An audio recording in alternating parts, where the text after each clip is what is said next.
Hindi pa niya mamamaya.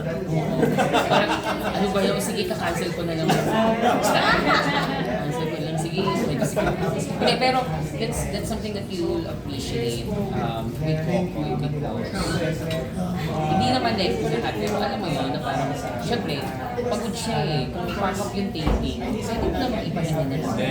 Diba?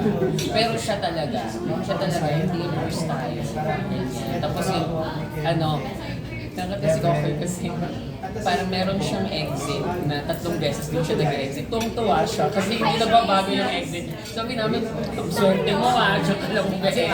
sabi natin 4 yung exit. Tapos nung binabrahin pa lang dito, exit mo. Tapos ako na dyan. Right, exit right.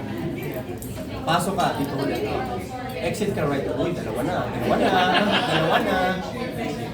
Exit ka ulit.